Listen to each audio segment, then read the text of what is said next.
ইয়াফিরুল মারউ মিন আখি, মানুষ তার ভাই দেখে পালাবে। আমি নিজের সাথে মিলালাম, আমার ছোট ভাইকে দেখে আমি পালাবো? আমাকে দেখে সে পালাবে?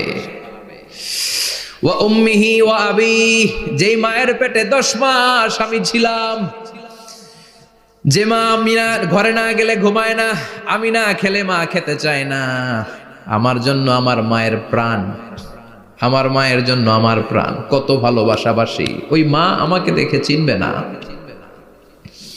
আমি নাকি আমার মাকে দেখে চিনব না? আমি আমার বাবারে দেখে পালাবো? ছোটবেলা থেকে কোলে পিঠে করে আমার বাবা আমারে মানুষ করলো, বাবাকে কত ভালোবাসি, বাবার সাথে কত ভালোবাসার গল্প, এই বাবারে দেখে আমি দৌড় দিব, বাবা আমারে দেখে দৌড়াবে। ওয়া সাহিবাতিহি ওয়া বানি, সাহিবা মানে প্রিয়তমা স্ত্রী, যার সাথে এত ভালোবাসা এত খুনসুটি, তারে দেখে আমি পালাবো। ওয়া বানি, আমার সন্তান,